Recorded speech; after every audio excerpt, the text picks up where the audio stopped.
de cardiología. Ayer vimos síndrome coronario agudo con elevación y sin elevación del ST. Ahora vamos a ver una patología la cual es muy frecuente y también tenemos que conocer todas las competencias en el enfoque, diagnóstico y manejo de estos pacientes. Inicialmente, pues la definición de falla cardíaca según las sociedades médicas, en este caso europeas y cardiología. La Sociedad Europea de Cardiología dice que es un síndrome clínico caracterizado por síntomas de disnea, edema, fatiga y signos de elevada presión venosa, yugular, estertores, edema, causada por una anormalidad del corazón estructural y funcional que resulta en disminución del gasto cardíaco, elevación de las presiones intracardíacas durante el reposo y durante el estrés. Y la Sociedad Americana es un síndrome clínico complejo de un daño estructural y funcional para el llenado y eyección ventricular. Entonces, esta es una enfermedad muy frecuente, así como la enfermedad coronaria. Esta puede ser secundaria también a cardiopatía isquémica. 26 millones de personas padecen esta enfermedad a nivel mundial, y de todas las hospitalizaciones que ocurren en el mundo, 5% se encuentran hospitalizados, acostados, ingresados por esta patología. 5% son de las admisiones hospitalarias y 10% de estos pacientes, del 100% que están en los hospitales, pacientes enfermos, cierra el micrófono, 10% son falla cardíaca. Y todo esto genera un alto costo en salud. En los Estados Unidos más o menos 108 billones de dólares al año, y en Colombia más o menos se gastan 26 millones de dólares al año en el diagnóstico y manejo de estos pacientes. Es una enfermedad que tiene una alta mortalidad. Miren cómo la mortalidad a 5 años de la falla cardíaca es aproximadamente 50%. 50% de los pacientes se mueren a 5 años. O sea, ¿qué es lo que tenemos que nosotros tratar de hacer? Y es la idea de esta charla, de hacer un buen diagnóstico adecuado. Primero, una prevención. Segundo, un diagnóstico. Tercero, un tratamiento. Y que ese tratamiento que demos sea eficaz para tratar de no solo de mejorar al paciente, de mejorar los síntomas, sino tratar de mejorar la mortalidad, porque esto es lo que va a generar, digamos, problemas, costos y problemas de salud pública. 50% a 5 años. Miren que mata más que la leucemia, mata más que el cáncer de colon, que el cáncer de mama. Y eso representa un grave problema para la salud pública. En cuanto a las causas que generan esto, miren que la causa isquémica es la primera, y por eso ayer nosotros tratamos de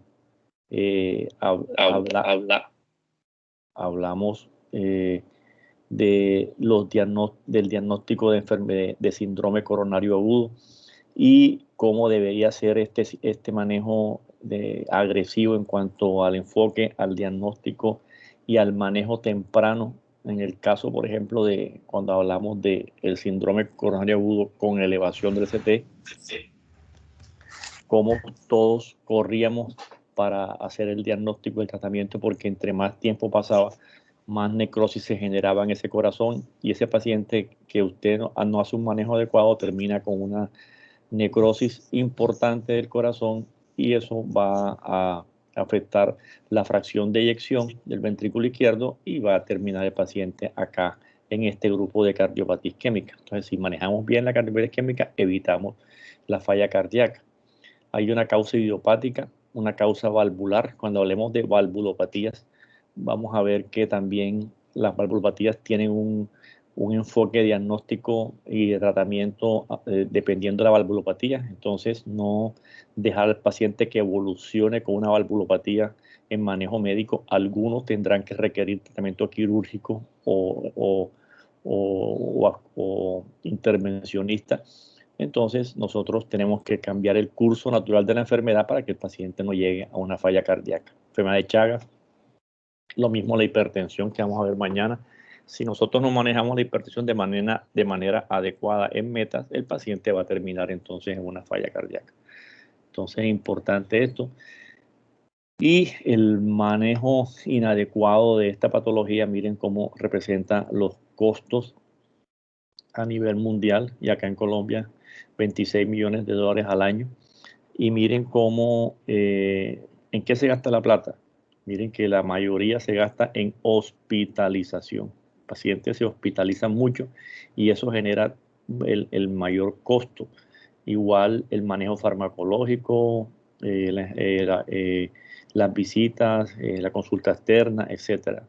Pero lo que se gasta más es el tratamiento farmacológico. De allí que hoy en día se están se están se están tratando de hacer manejos que se llaman terapias, o sea, terapias, ¿cómo se llaman? Disculpe un momentico acá. Los pacientes no se hospitalizan, sino que son preventivas. Son manejos ambulatorios que se llaman clínicas de falla cardíaca, perdón. Y esas clínicas de falla cardíaca, el paciente va al consultorio y directamente es como un consultorio, digamos así, anexo a un hospital en donde hay una enfermera, hay un médico, hay un cardiólogo, hay un médico general, una nutricionista, y el paciente, digamos, no se hospitaliza directamente pues, en pisos, sino que es como un servicio anexo que evita que el paciente se hospitalice. O sea, si la enfermera lo nota que está en sobrecarga hídrica, la enfermera le aumenta la furosemida. Si lo nota que tiene alguna infección, le manda ambulatoriamente los exámenes y así el paciente entra en la mañana, lo ve en un rato y vuelve y sale. Y así está en contacto directo con los enfermeros, la enfermera, la bacterióloga, etcétera, y no se hospitaliza. Y eso hace que el paciente se mejore, esté más en contacto con el grupo multidisciplinario y así evita hospitalizaciones, costos y complicaciones. Entre más se hospitalice, más el paciente más se complica. Entonces es muy importante esto. En cuanto a algunas definiciones, ayer hablábamos de la falla cardíaca y hablamos mucho de la fracción de eyección. La fracción de eyección no es más sino el porcentaje de volumen que bombea el ventrículo izquierdo justo antes de la contracción. El corazón no bombea el 100% de la sangre, sino que él bombea más o menos entre el 60 al 75% de la sangre. Esa es la fracción de eyección. Cuando hay disminución en el bombeo, la sangre no sale, digamos, el porcentaje no sale y queda en el volumen de fin de diástole, que es el que va a aumentar la presión a nivel de los pulmones y va a llevar entonces a edema, falla cardíaca, etc. Entonces, esta es la falla cardíaca, esta es la presión de eyección normal, este es el volumen de fin de diástole que queda en cada contracción, el gasto cardíaco es el volumen que se expulsa en un minuto y estos son el volumen sistólico, la frecuencia cardíaca más o menos normal y el gasto cardíaco de 4 a 5 litros por minuto. Y el gasto cardíaco depende mucho de la frecuencia cardíaca y es la resultante entre la frecuencia cardíaca y el volumen sistólico. Entonces es muy importante manejar esta cifra de fracción de eyección que ahora aquí en falla cardíaca nosotros en esta charla solamente vamos a tocar el punto de falla cardíaca.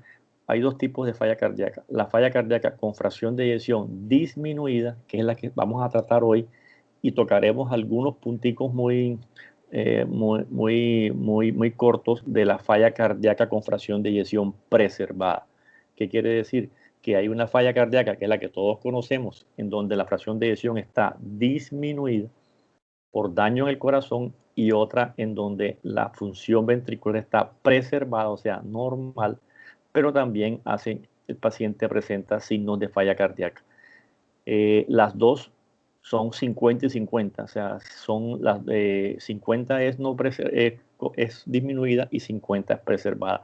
Las dos tienen una mortalidad casi igual. Lo que pasa es que no se le para mucha bola a la falla cardíaca con fracción de eyección preservada, y lo más difícil de esto es que no ha salido un medicamento para disminuir la mortalidad de esta falla cardíaca preservada. Entonces, hay muchos estudios en curso para tratar de manejar esta patología que, como les dije, tiene una mortalidad muy alta también. Conocer que la falla cardíaca, cuando hablamos de falla cardíaca, tenemos que saber la fisiología del corazón. Recuerden que la precarga no es más sino el tanqueo del corazón, la sangre que le llega al corazón por medio de las venas cava inferior y vena cava superior. Si yo tengo aumento en la precarga, tengo mucho edema, entonces aquí hay que usar diuréticos. La poscarga es la resistencia, miren acá, que tiene la aorta a la salida de la sangre. Por ejemplo, una hipertensión, una vasoconstricción, aumenta la poscarga, y retrógradamente aumenta la presión de fin de diástole del ventrículo izquierdo, de la aurícula izquierda, y edema pulmonar, y la contractilidad. Entonces, cualquiera de estos parámetros que se afecte llevan al paciente a una falla cardíaca. Entonces, cuando hay una falla cardíaca, ¿qué pasa en ese paciente? Cuando hay una falla cardíaca, disminuye, digamos, el bombeo del corazón, y eso lleva a una disminución en la presión arterial y disminución en una perfusión renal. ¿Por qué? Porque hay un bajo gasto cardíaco. Entonces, normalmente los sistemas de autorregulación que tiene el organismo hacen que se traten de que esa presión arterial suba, y traten que esa perfusión renal mejore, y se activan unos sistemas neurohormonales, como son la activación del sistema nervioso simpático y la activación del eje renina-angiotensina-aldosterona.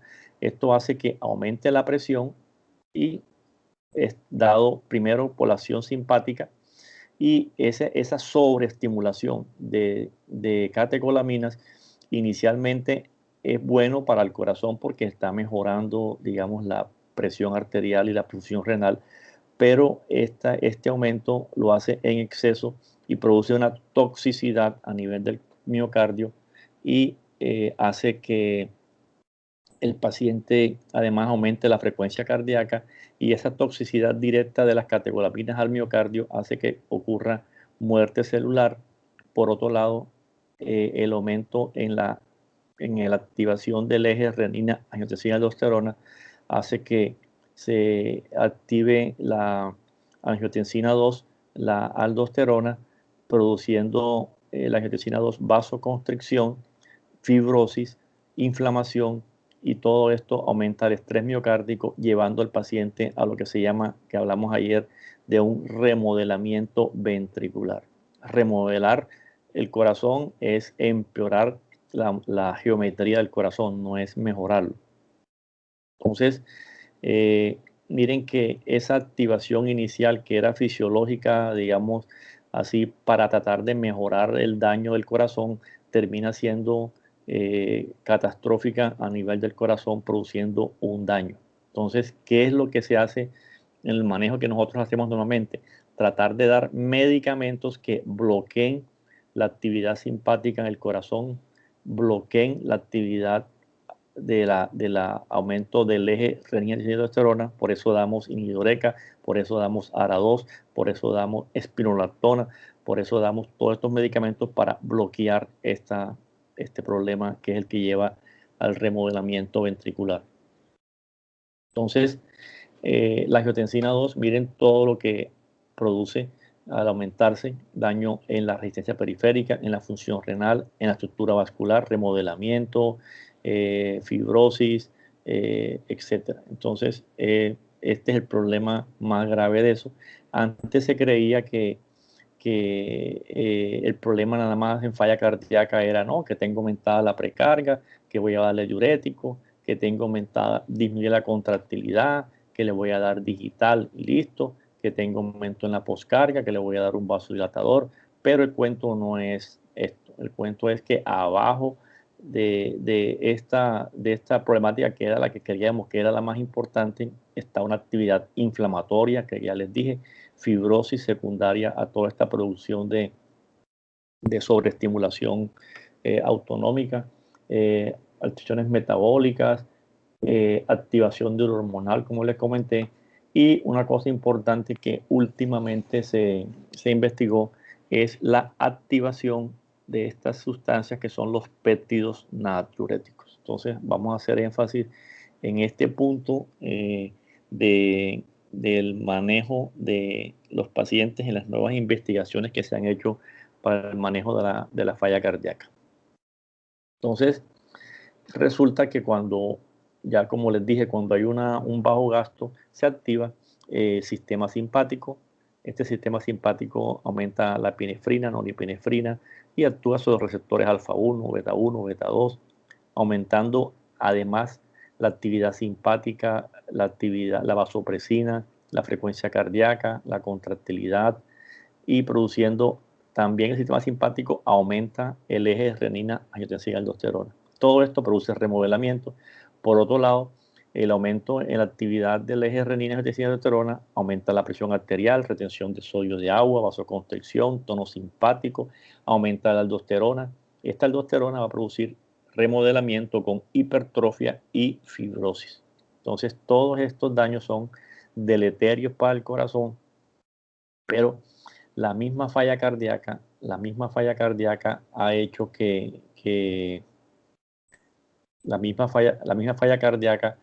ha hecho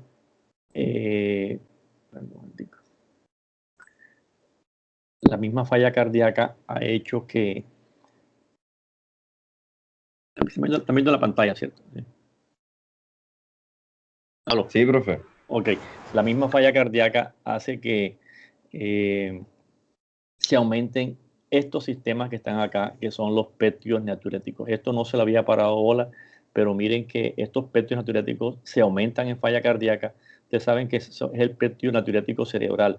Estos se encuentran localizados en muchos órganos, entre ellos el corazón. Y cuando hay una sobrecarga de volumen o de presión de las aurículas, de los ventrículos, se liberan estas sustancias. Y como en falla cardíaca hay una sobrecarga de presión y de volumen, al activarse estos péptidos, miren que producen efectos benéficos contrarios a lo que hace el sistema simpático y el eje renina, angiotensina, aldosterona, porque bajan la presión, producen vasodilatación, bajan la presión arterial, bajan el tono simpático, aumentan la natriuresis, bajan la vasopresina, la aldosterona, bajan la fibrosis y la hipertrofia que produce el sistema renina, angiotensina, aldosterona. O sea que son contrarios, digamos,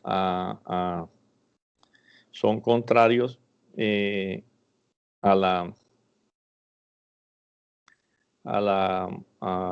lo que hace las otras dos, el sistema simpático y el sistema renina, angiotensina, aldosterona. O sea que es como un bombero apagafuegos en donde trata de bloquear el remodelamiento ventricular producido por las catecolaminas y por el sistema renina, angiotensina, aldosterona. Entonces, normalmente en condiciones fisiológicas uno tiene, digamos, un equilibrio entre el sistema simpático, el sistema renina, angiotensina, aldosterona y el sistema de péptidos natriuréticos. Pero como hay falla cardíaca, este equilibrio se pierde y inicialmente se sobreexpresan, digamos, todas estas sustancias, todos estos receptores, y llega un momento en donde es tanto el aumento del sistema nervioso simpático y del sistema renina-angiotensina-aldosterona que, digamos, le gana de peso y de acción sobre los factores benéficos que puede hacer el sistema de péptidos natriuréticos. Y además de eso, en falla cardíaca, estos péptidos natriuréticos pierden, digamos, la funcionalidad, o sea, se vuelven inactivos y entonces nosotros, digamos que estos péptidos no logran solos en el organismo de manera fisiológica poder contrarrestar la acción del sistema simpático y el sistema renina sobreexpresado, y van a requerir unos medicamentos que vamos a ver ahora para que esto coja, digamos, más. Primero bloqueamos esto y después damos unos medicamentos para que estos péptidos vuelvan a tener actividad y mejoren, digamos, o estabilicen la balanza y así mejoren el paciente, y van a ver que va a disminuir también la mortalidad, que es lo más importante en estos pacientes. Entonces hay un desequilibrio neurohormonal. Y como les dije, estos péptidos no tienen actividad biológica en falla cardíaca. Entonces se requieren medicamentos potentes para que este sistema se active y así pueda equilibrar la balanza y que quede así. Esto sería lo ideal. Entonces ya esto lo vimos donde actúa cada uno de ellos. Entonces en el ciclo progresivo de la falla cardíaca, primero hay un daño estructural cardíaco, que es lo que estamos iniciando. Ese daño nos lleva a una falla de bomba. Esa falla de bomba hace que se activen los sistemas compensatorios, catecolaminas, sistema renina, angiotensina, aldosterona, y esa sobreactivación es la que va a producir los daños deleterios en los sistemas a nivel del corazón y llevan entonces a la falla cardíaca.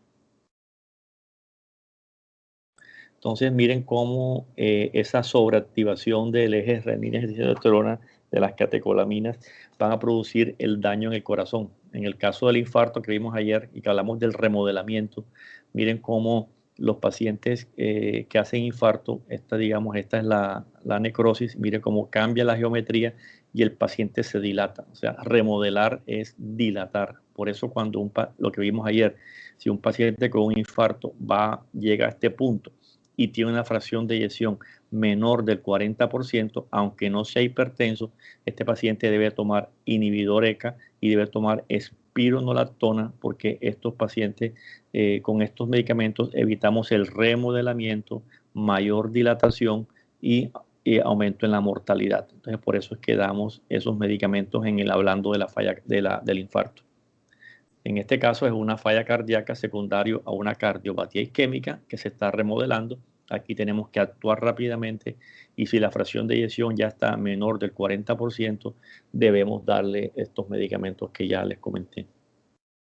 La sobreexpresión de las catecolaminas que producen daño y toxicidad en el corazón y que tenemos que bloquear ¿con qué?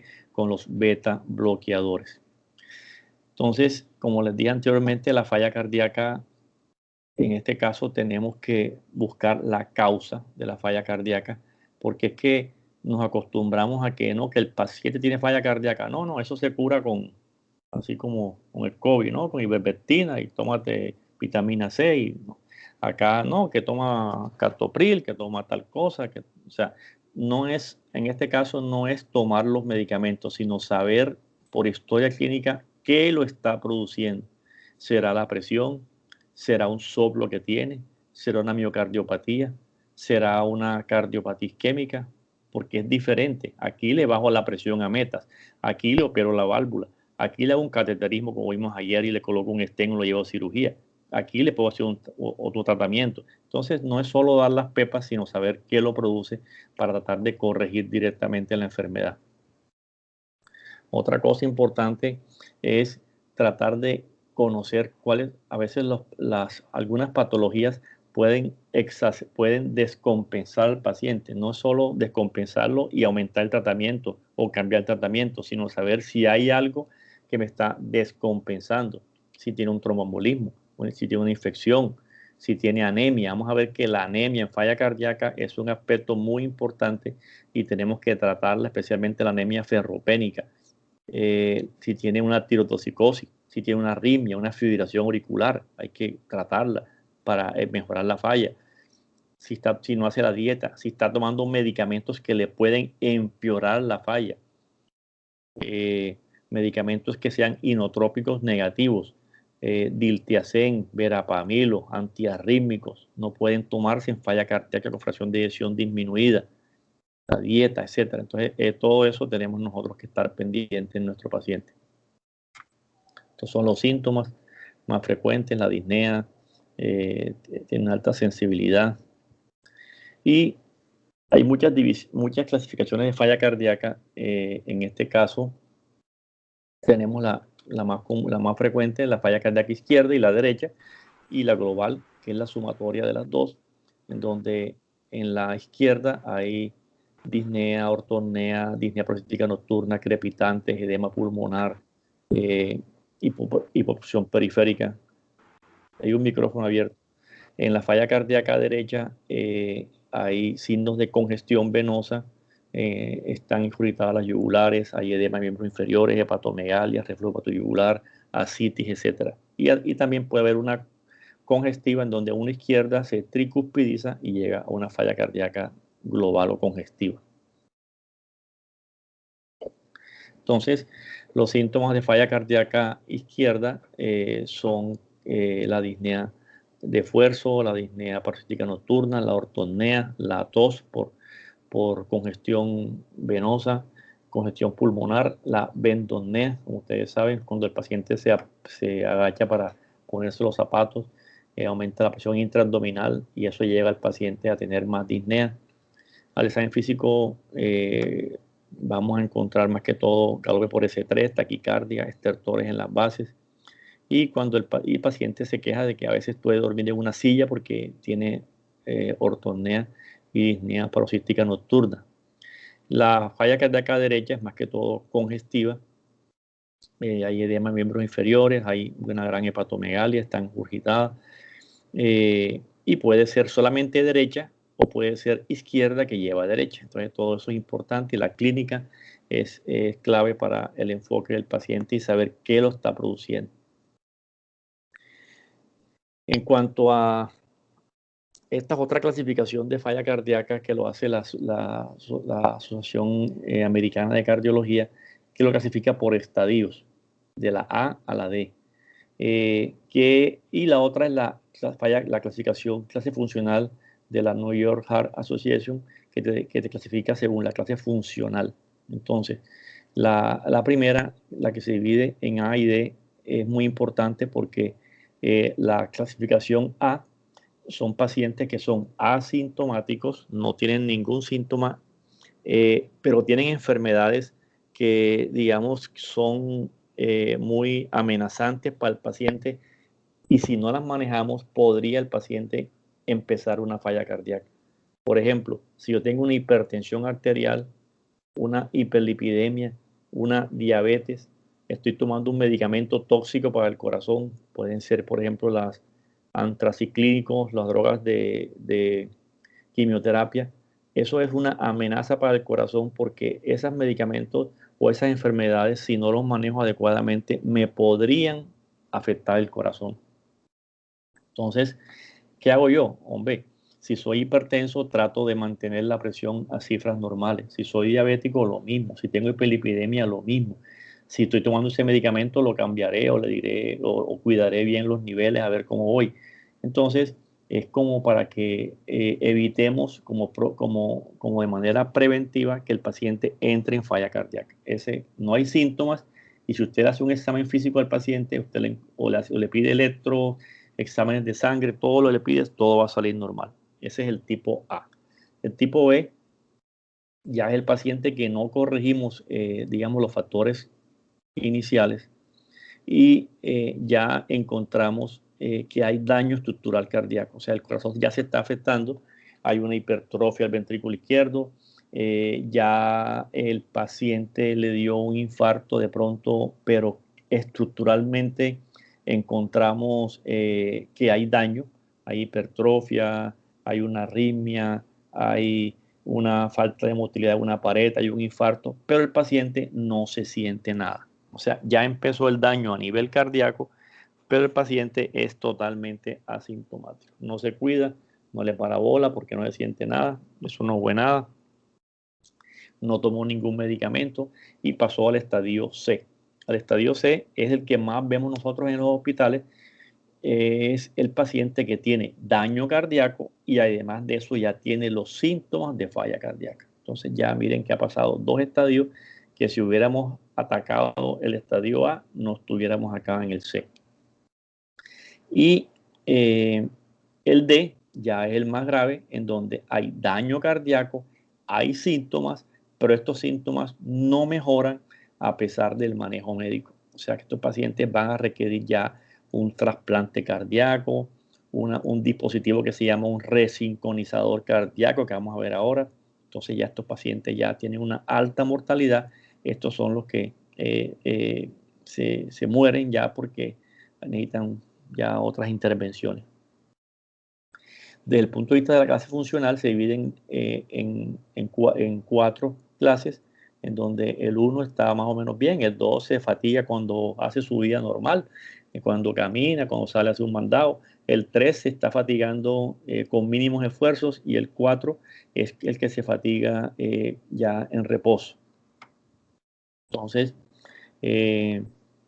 esto es importante porque vamos a ver que uno pensaría que la gente que más se muere son los que están más fatigados, pero resulta que la gran mayoría de los pacientes que se mueren están en esta clase funcional 2. Por eso, cuando el paciente ya tiene síntomas leves, es mejor dar medicamento full para evitar la mortalidad en los pacientes.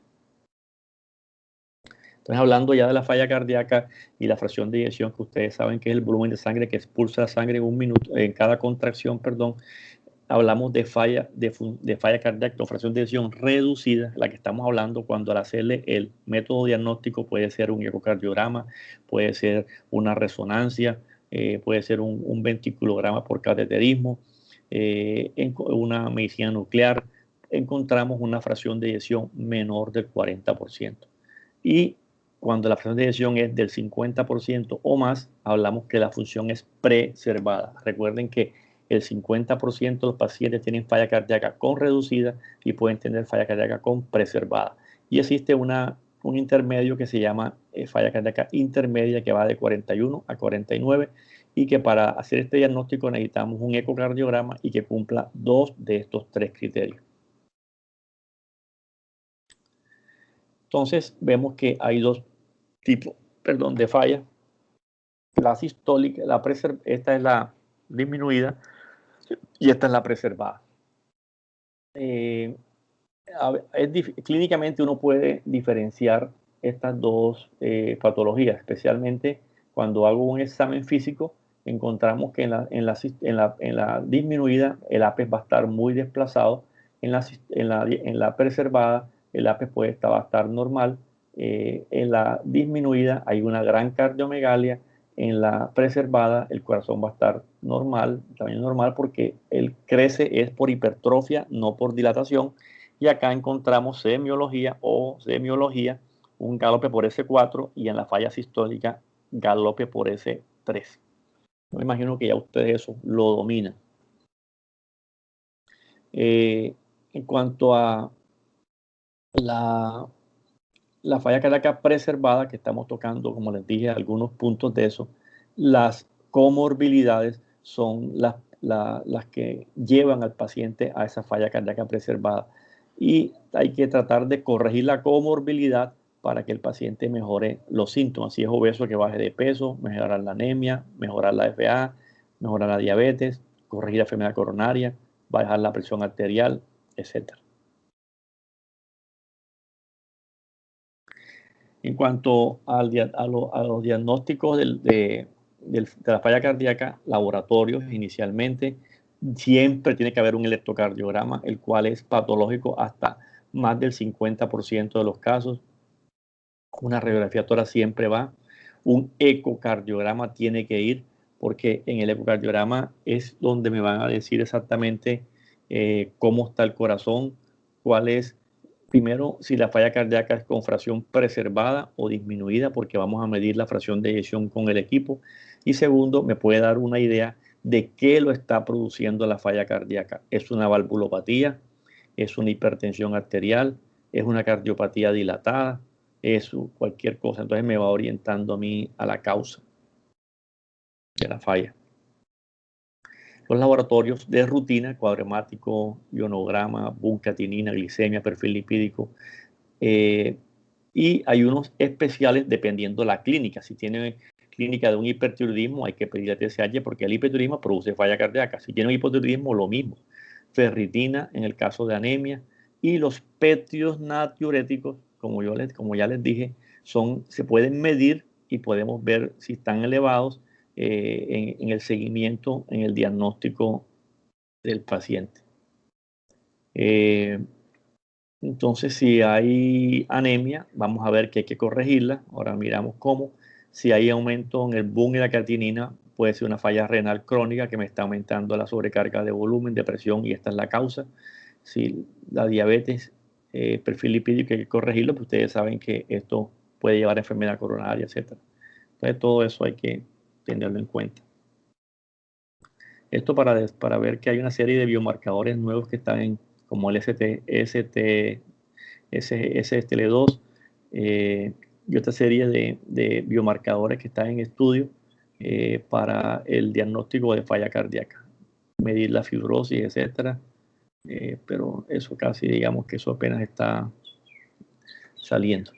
Entonces, ¿cuáles son las metas cuando yo me enfoco en un paciente con falla cardíaca? Primero, tengo que tratar de mejorar, de reducir la mortalidad, que el medicamento que yo dé o las intervenciones que yo haga me mejoren los síntomas, claro que sí, que me sienta mejor, que no me ahogue, que no me fatigue, que se me quiten los edemas, pero y que me mejore la calidad de vida, que me sienta mejor, que me quite todo esto, que pueda hacer ejercicio, que no me hospitalice, pero que me reduzca la mortalidad, porque hay medicamentos que me dan todas estas beneficios, pero me muero igual. Entonces, lo ideal es que me mejore y que no me muera. Por eso hay que dar medicamentos que actúen acá en este primer punto, que es la reducción en la mortalidad. Prevenir la recurrencia, prevenir el remodelamiento cardíaco, ya les he hablado muchas veces de esto. Prevenir la hospitalización, miren que ya esto se los dije que lo evitamos con los servicios estos de clínica de falla cardíaca que les comenté, para que el paciente no se hospitalice. Entonces, el manejo de la falla cardíaca ha evolucionado de manera importante. Antes nosotros, fíjense que antes, digamos, ahora les muestro la historia de los estudios. Cuando yo empecé, estaba con ustedes estudiando medicina, no se daban betaloqueadores, por ejemplo, en falla cardíaca, porque se decía que eran inotrópicos negativos y aumentaban la falla. Hoy en día se sabe que son un pilar fundamental en la falla cardíaca, porque como les dije, la descarga simpática produce remodelamiento y el betaloqueador lo que hace es que, digamos, evita que la catecolamina ingrese, digamos, al corazón, porque al bloquear el receptor hace que no se me produzca el daño a nivel del corazón. Vamos a ver que tienen que ser dosis progresivas, dosis bajas, y después se van aumentando. Se decía que la digoxina era buena porque aumentaba la contractilidad, etcétera, que los diuréticos de asa, que los vasodilatadores, etcétera. En esa época no había salido ni siquiera ni el captopril ni el enalapril. Hablo de los años de pronto 70 y pico. Entonces iniciaron así dando drogas como la hidralazina más los nitratos. Esto es un vasodilatador arterial y este es un vasodilatador venoso, como para tratar de bajar la poscarga y la precarga. Pero esto no, digamos, no tuvo ninguna mejoría.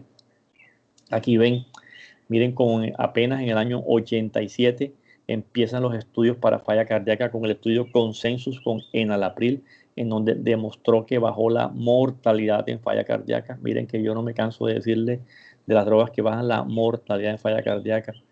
En este estudio se comparó enalapril con hidralazina y nitratos.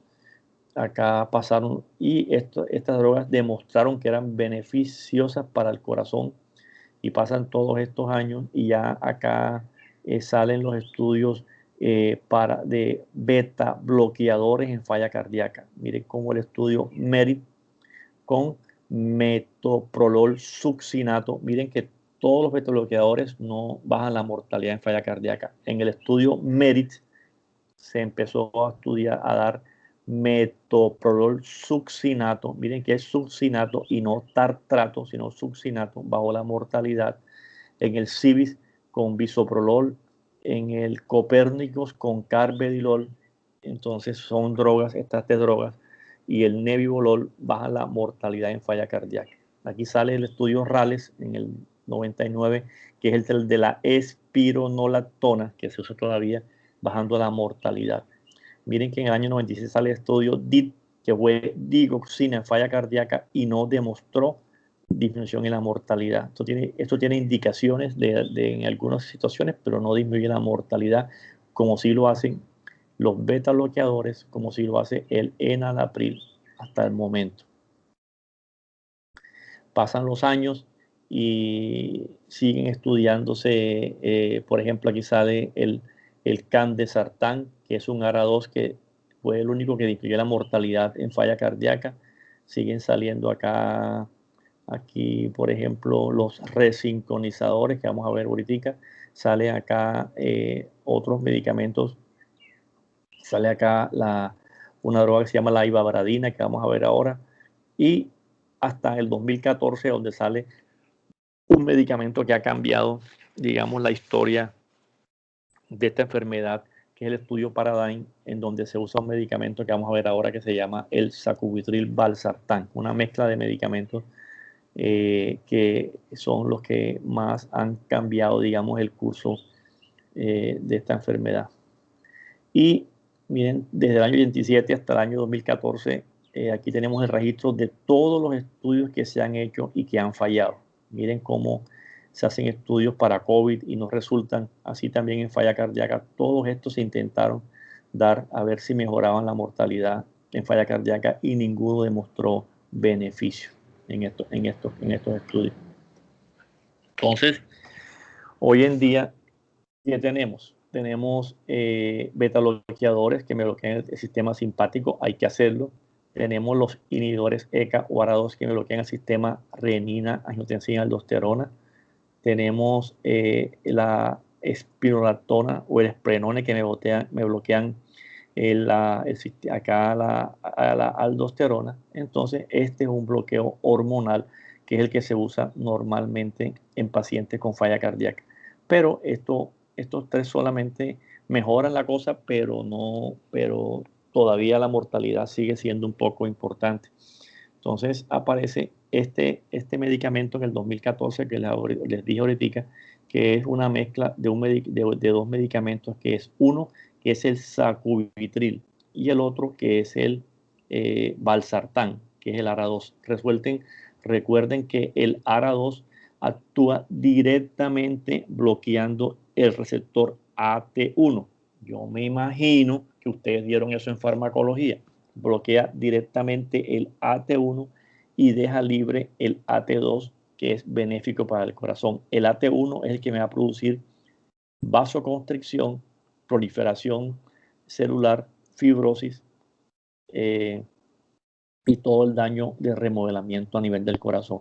Y por otro lado, el sacubitril solo lo que hace es que me va a inhibir esta enzima que se llama la neprilicina. La neprilicina es la que va a encargarse de, por un lado la neprilicina inhibe aquí la enzima convertidora, así como lo hace el inhibidor ECA. O sea, al no ver convertidora, no pasa de angiotensina 1 a angiotensina 2 y no pasa para acá. Por un lado, actúa aquí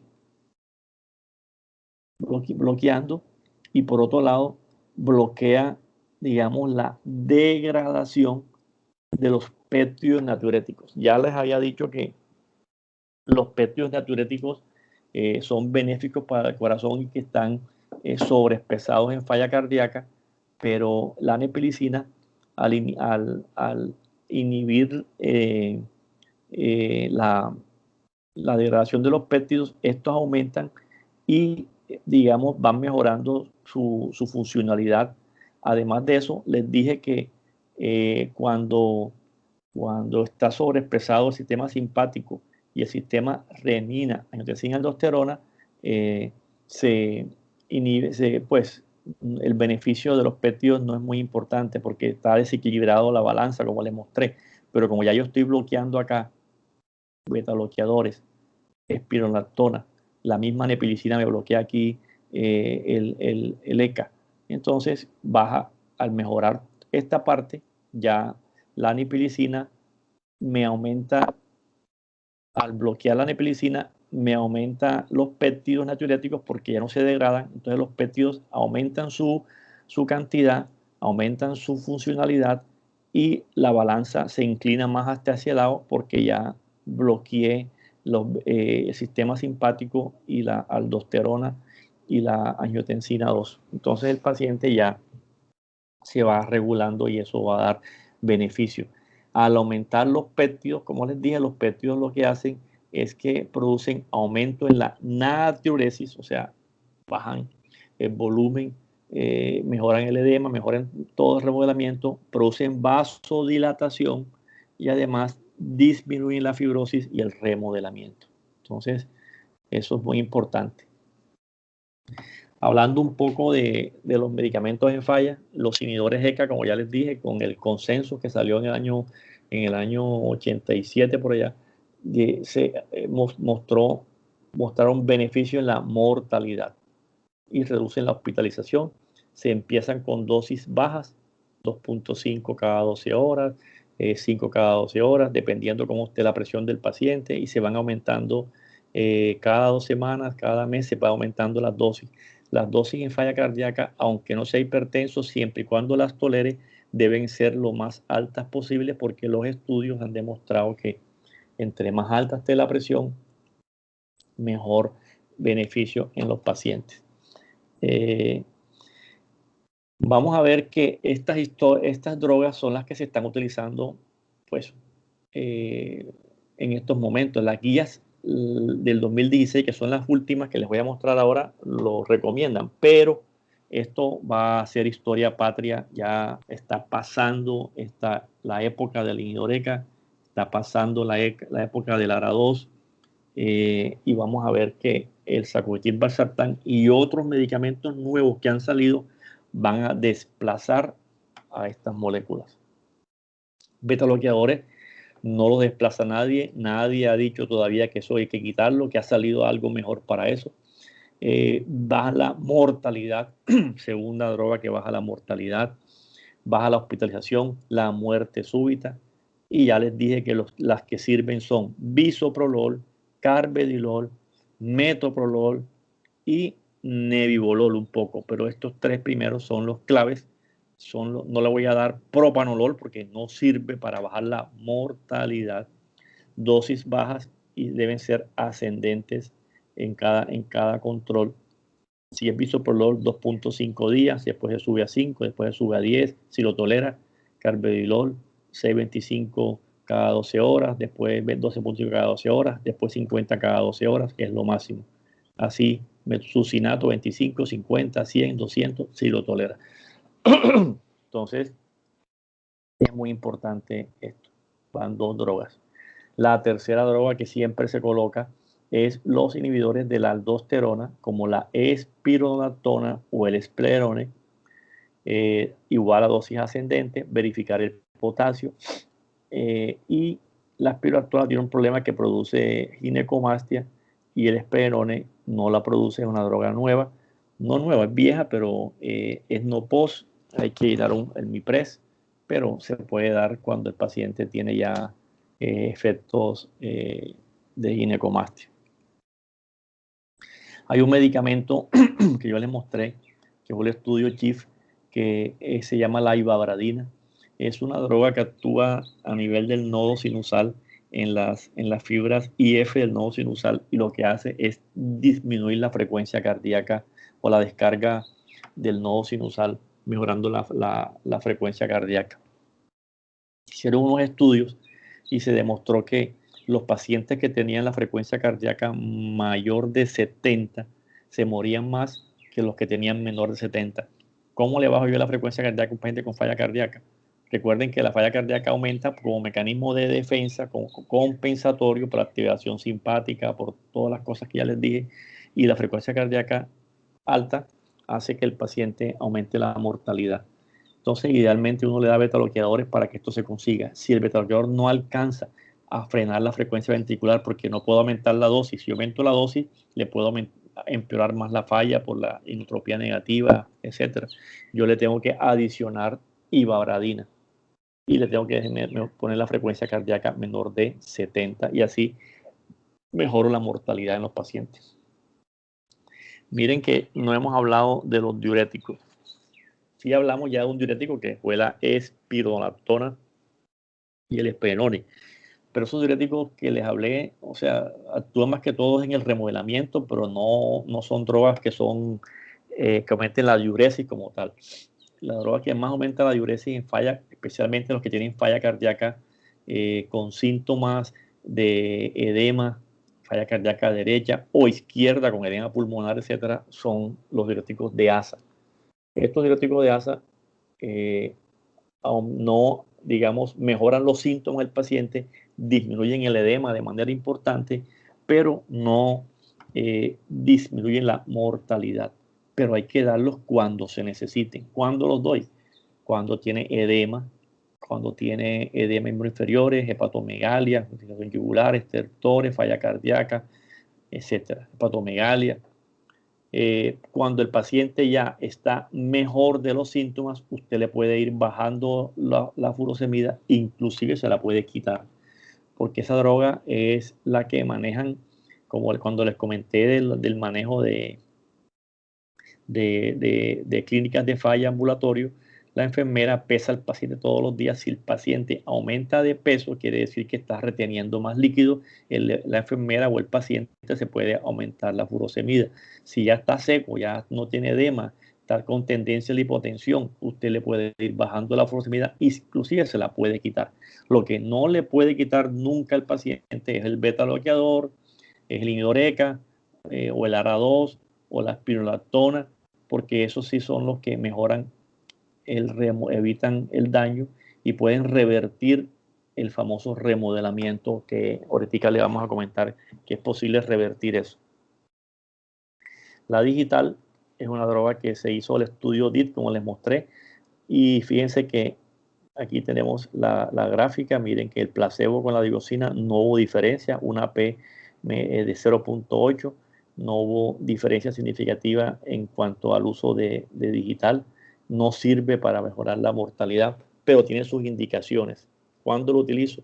Cuando tengo una falla cardíaca con fibrilación auricular y una frecuencia ventricular rápida que no se controle con beta bloqueadores, cuando a pesar del manejo médico en ritmo sinusal el paciente se siente todavía mal, se hospitaliza mucho. Yo le puedo dar eso para mejorar la sintomatología, pero no para disminuir la mortalidad. O sea que no se da de rutina en el paciente si no tiene las indicaciones que les acabo de decir. Entonces, miren los efectos de la inhibición lo que hace el sacubitril valsartán, que es la mezcla del sacubitril con la mezcla del valsartán. Por un lado, el sacubitril, vasodilatación, natriuresis, disminuye la proliferación, disminuye la hipertrofia, el tono simpático, la acción de aldosterona y el remodelamiento. Y por otro lado, el valsartán, vasoconstricción, retención de sodio, remodelamiento, fibrosis, aldosterona, tono simpático y resistencia vascular periférica. Esta simultaneidad de estos dos medicamentos es la que ha demostrado una gran disminución en la mortalidad en falla cardíaca. Y miren acá cómo el sacubitril valsartán es el que más disminuye la mortalidad inclusive sobre los beta ARA2, sobre los inhibidores ECA, sobre los beta bloqueadores. Entonces es la droga más potente que conocemos. Saber que, como les dije, los pacientes que más se mueren son los que están en clase funcional 2.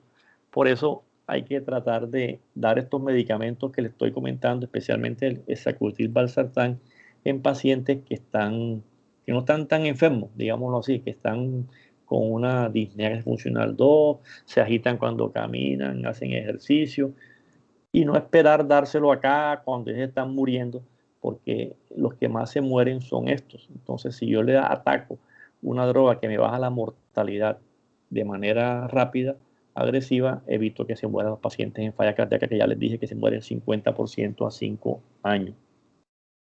Miren que estos son los que más tienen mayor mortalidad.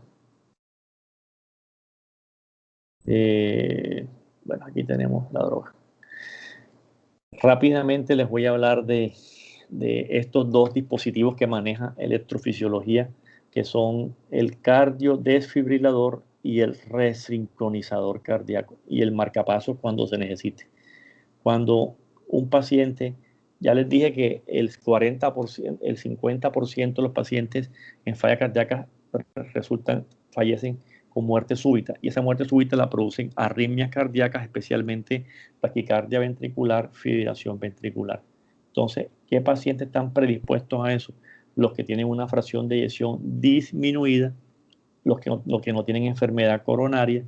Entonces, un paciente con falla cardíaca, con fracción de eyección disminuida, muy sintomático, se le podría colocar un cardiodesfibrilador, que es un dispositivo que se coloca con el fin de que cuando el paciente haga la arritmia, el mismo aparato descarga la actividad y desfibrila al paciente, y así evita que se muera. Entonces, ese es un dispositivo que se podría pensar de colocar en un paciente con falla cardíaca de eyección disminuida, que no tenga una causa aparente, que no tenga enfermedad coronaria.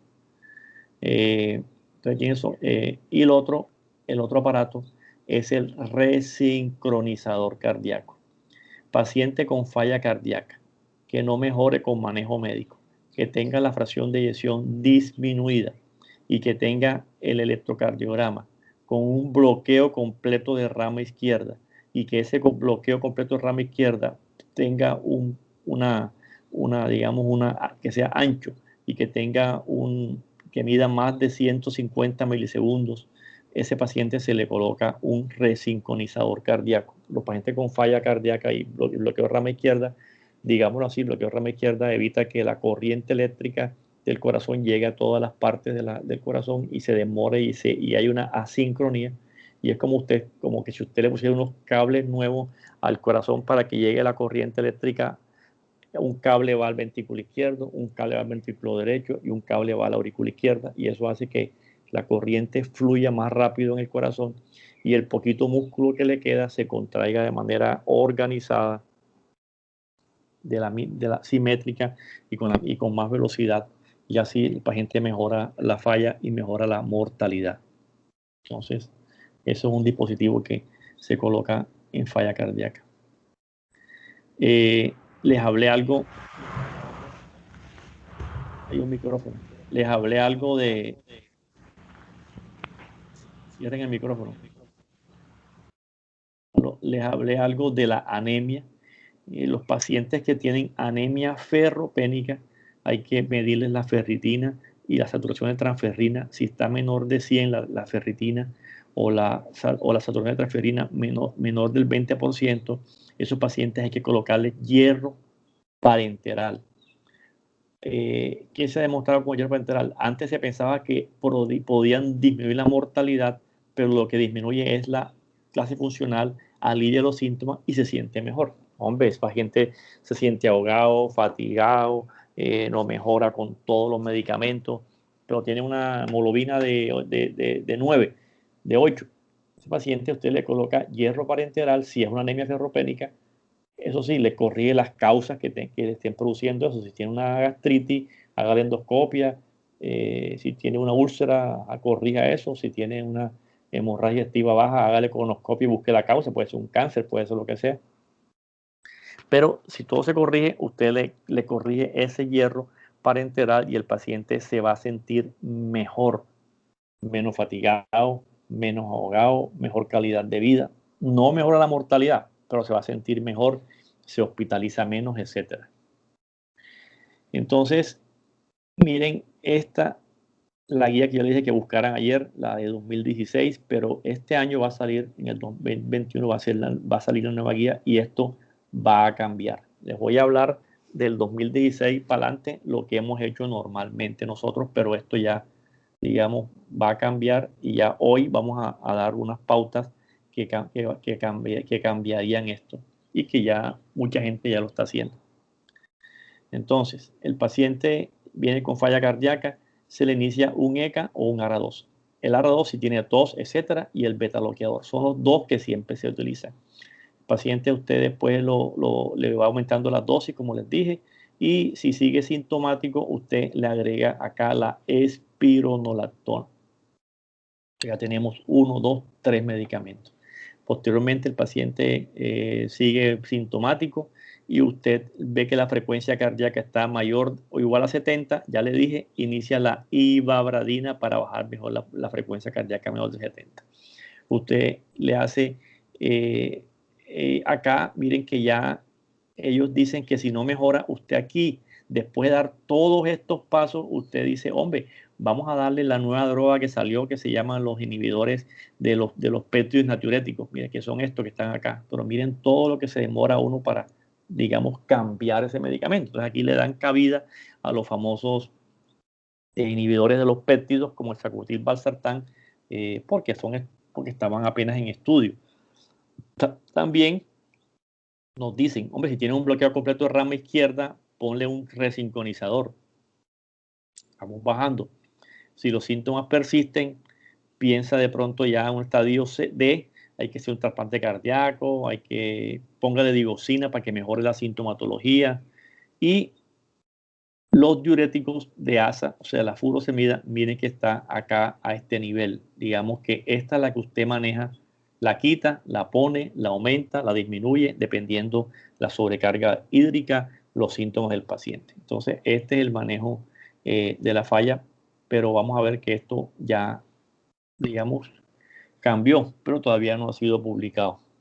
Esta es la americana, que es muy parecida, pam, por pasos. Pero esto es lo que va a quedar,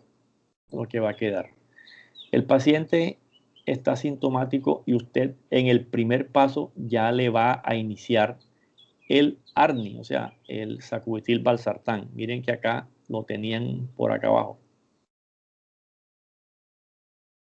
Tienen acá abajo, ya lo van a poner acá de primero. Y los gringos, aquí hicimos beta bloqueador y ECA, aldosterona. Aquí miren cómo lo meten, aquí ya como en la tercera escalón, etcétera, muy lejitos. En cambio, ya aquí se lo están poniendo de primero. Entonces va el ARNI, va el beta bloqueador, va la espironolactona o el esperone, van los tres en primera línea. Y miren este medicamento mágico que han metido, que son los inhibidores del SGLT2. Esos medicamentos son unos bloqueadores de los cotransportadores de sodio glucosa a nivel renal, que la doctora Tatiana Espinosa les va a hablar cuando hablen del manejo de la diabetes. Son drogas que inicialmente se estudiaron para el manejo de la diabetes, pero de carambola demostraron que además de servir para la diabetes, bajan la mortalidad en falla cardíaca, bien sea en pacientes diabéticos o no diabéticos. Inclusive también mejoran la progresión de enfermedad renal. Entonces miren cómo esta droga la van a meter sacubitril/valsartán, beta bloqueadores, spironolactona o esperone, y de una vez en el primer escalón van a meter la dapaglifosina o empaglifosina. Las dos han demostrado la misma evidencia. Entonces, usted le hace esto, Si sigue sintomático el paciente, entonces mira a ver si le pone el resincronizador. Si tiene la frecuencia cardíaca mayor o igual a 70, usted le agrega la ivabradina. Y si el paciente si sigue sintomático, le coloca este medicamento que se llama el Vericiquat. Es un medicamento nuevo que apenas lo aprobaron. No baja totalmente la mortalidad, esto actúa a nivel del AMP cíclico, pero es la última, son posibilidades ya tardías. Y miren acá cómo van los diuréticos de ASA, pero van aparte, porque estos son los que usted juega, quita, aumenta, disminuye, pero lo que no puede quitar usted nunca es el ARNI, el beta-bloqueador, las spironolactonas, prerones o el SGLT2 que van acá. Entonces miren cómo esto usted lo puede quitar, pero estos son los que van a disminuir la mortalidad en falla cardíaca. Entonces la base sigue siendo beta-bloqueador, sacubitril/valsartán, antagonista de los miracorticoides y dapaglifosina. Arriba, frecuencia cardíaca a pesar de todas estas cuatro cosas, mayor de 70, arranca la ivabradina. Y usted no mejora y sigue con los síntomas, vamos a darle un poquitico de digoxina. El paciente es de raza negra y sigue mucho en falla. Es la combinación de hidralazina y nitratos, parece ser un poco buena en pacientes de raza negra que no mejoran con esto. Le agrega hidralazina más nitrato. En Estados Unidos viene mezclado, acá no se consigue ya hidralazina. Sigue con eso. Bueno, ahí ya hay que pensar en alguna cirugía de la válvula mitral, cuidados paliativos, de pronto ya pensar en trasplante. MitraClip, que es unos clips, cuando hablemos de valvulopatía les voy a comentar que es un MitraClip. Si tiene una FA, hago una ablación de la FA, cuando hablemos de FA miramos eso, dale diuréticos, rehabilitación, etc. Entonces, esa es lo que miramos. Esta es la misma. Entonces, miren la dapaglifosina, la que les estaba hablando. Este medicamento se usa para diabetes, pero hicieron un estudio en noviembre, salió publicado en esta revista, en el New England Journal of Medicine. Recuerden que ustedes tienen una biblioteca donde ustedes pueden acceder a todos estos artículos. Clinical Key es una de ellos, en donde hay muchas revistas y pueden acceder a todos estos artículos. Esta revista publicó que la dapaglifosina en pacientes con falla cardíaca reduce, con fracción de eyección reducida, disminuye la mortalidad en falla cardíaca, inclusive en pacientes con presencia o ausencia de diabetes. Eso no quiere decir que sean el diabético. Hombre, si es diabético y tiene falla cardíaca, ¿para qué carajo le voy a dar un medicamento diferente? Le doy dapaglifosina, que directamente me mejora la diabetes y la falla cardíaca. Y así, cuando hablen de diabetes, también van a ver que uno elige su medicamento dependiendo la comorbilidad que tenga. Si tengo un infarto y soy diabético, hombre, le doy inhibidores del GLP-1 que me sirven tanto para el infarto, me bajan la mortalidad en el infarto, como me bajan las cifras de glicemia, y así sucesivamente. ¿Qué hace este medicamento? Es como un diurético, baja la precarga, baja la poscarga, baja la presión, mejora las mitocondrias, evita el daño a nivel renal, mejora la albuminuria. Además de eso, pérdida de peso. Nuevamente, si hay un paciente obeso que es diabético, usted le da inhibidores del GLP-1 o le da inhibidores de los cotransportadores de sodio glucosa como la dapaglifosina, y además de bajar la glicemia, baja de peso. Si le da insulina, baja la glicemia y aumenta de peso. Entonces tiene que tratar de dar el medicamento adecuado. Reduce el ácido úrico. Tiene algunos efectos, no son muy importantes. Estos casi no son importantes. Lo importante, lo grave de esto es que aumentan las infecciones a nivel genital y renal, porque estos inhibidores de los cotransportadores de sodio glucosa lo que hacen es que producen una glucosuria, o sea, la glucosa no se reabsorbe y en el túbulo a nivel renal y es eliminada por orina. Entonces, ustedes saben que la glucosa favorece a infección, el azúcar favorece a infección, especialmente por hongos. Entonces, un paciente diabético, ustedes saben que tiene las defensas bajas, favorece a las infecciones. Y si la persona, especialmente la mujer, no se hace un buen aseo genital después de ir al baño, puede pues colonizarle una infección, especialmente por hongos, y la puede complicar, inclusive llevar a la muerte. Entonces hay que recomendar al paciente eso, que va a orinar glucosa. Y la glucosa, al bajar la glucosa, baja de peso, baja la glicemia, es natriurética y mejora todas estas sintomatologías en el paciente. Por último, esta revisión salió hace poquito, hace como una semana, en donde dice que estas son, digamos, los 4 fantásticos en el manejo del tratamiento de la falla cardíaca, que son los inhibidores de la aldosterona, los ARNI, que es el sacubitril/valsartán, los beta bloqueadores y los inhibidores del SGLT2 como la dapaglifosina. Entonces, estos 4 son los que se van a dar o los que ya uno puede ya estar, o sea, ya mucha gente lo está dando directamente sin que salga la guía, porque se supone que esto ya está aprobado por FDA y no hay ningún problema. Entonces, si usted combina estas 4 cosas, va a impactar de manera importante en el manejo de la falla cardíaca. Y usted va verificando otra serie de cosas que van saliendo. Por ejemplo, si usted ve que está anémico y tiene la ferritina menor de 100 o la transferrina menor de 20%, póngale hierro parenteral. Si usted ve que no le alcanza la plata porque el POSNO aquí en Colombia no le cubre esta cosa de la HARD y la cosa, bueno, dele ECA o ARA2. Entonces miren cómo los ECA o ARA2, que eran los de primerita importancia, van a salir solamente para que lo tome, para que no pueda conseguir esto.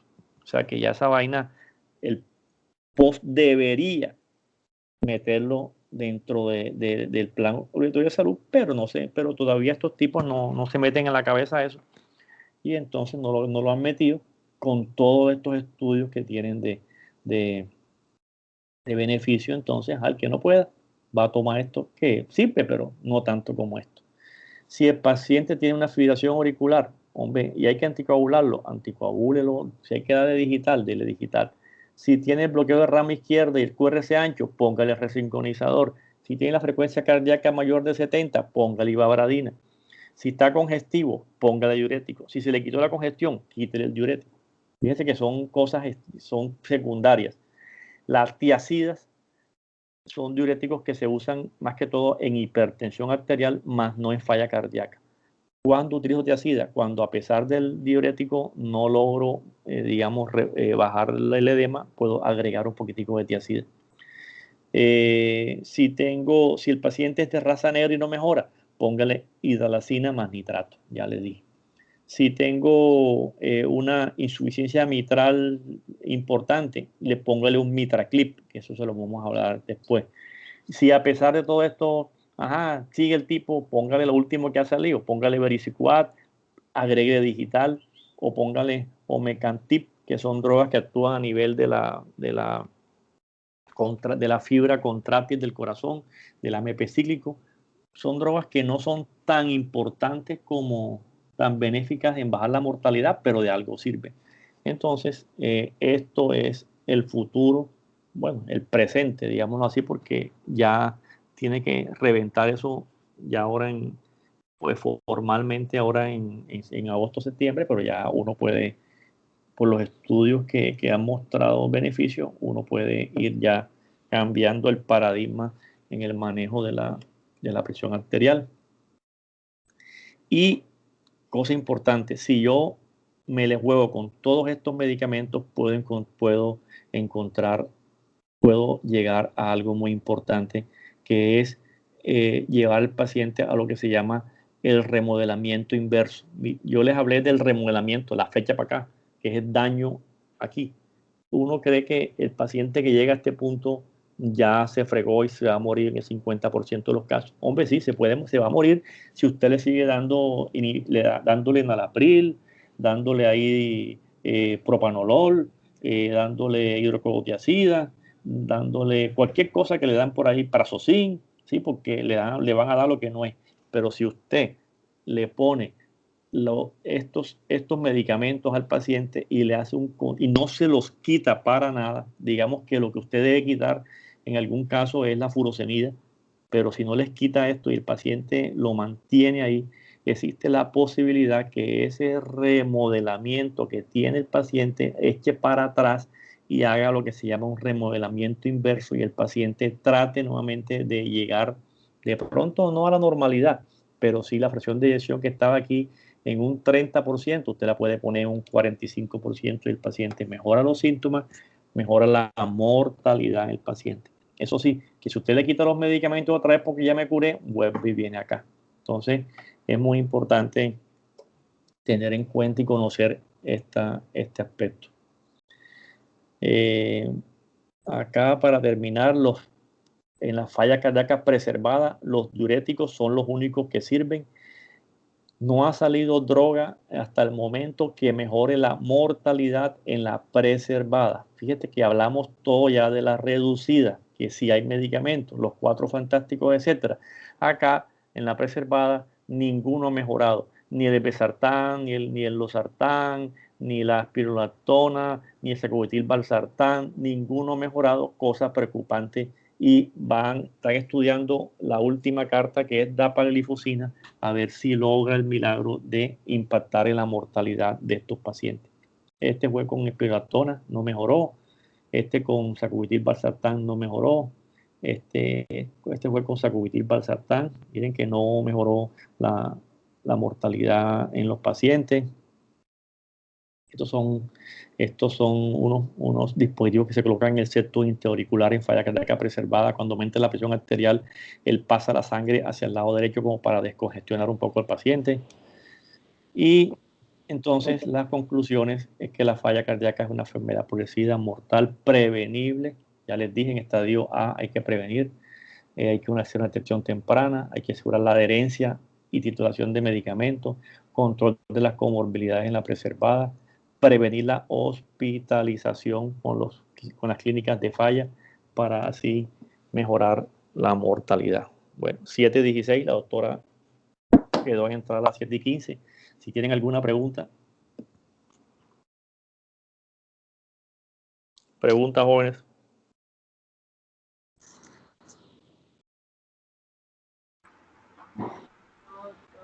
No hay preguntas. Bueno, entonces quedan muy claro. Quedan a cargo de la doctora Victoria Zubirí, y mañana nos vemos a las 6 de la mañana para revisar